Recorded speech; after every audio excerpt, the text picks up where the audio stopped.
Penyelenggaraan Lomba Musabaqah Tilawatil Quran ke-28 di Kabupaten Ogan Ilir sudah memasuki babak final.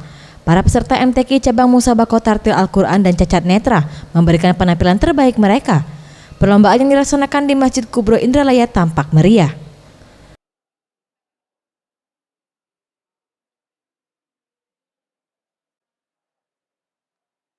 Salah satu peserta Musabaqah Tilawatil Quran dari cabang Musabaqah Tartil Al-Quran berharap dapat memberikan yang terbaik dan meraih posisi pertama dalam perlombaan ini.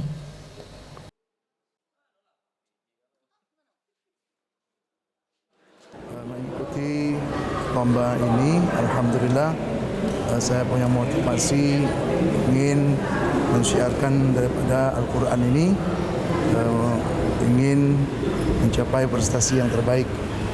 Alhamdulillah di ini termasuk musabaqah yang seperti biasanya. Alhamdulillah ini termasuk yang meriah ya, menurut kami ya.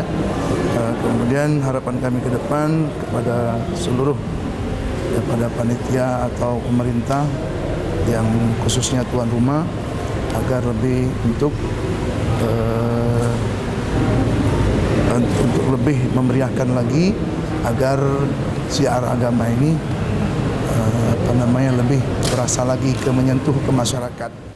Dalam penyelenggaraan Lomba Musabaqah Tilawatil Quran ke-28 di Ogan Ilir, para peserta dari daerah lain menilai bahwa Kabupaten Ogan Ilir sudah sangat baik dalam hal penyelenggaraan, baik dari pembukaan hingga perlombaan itu sendiri.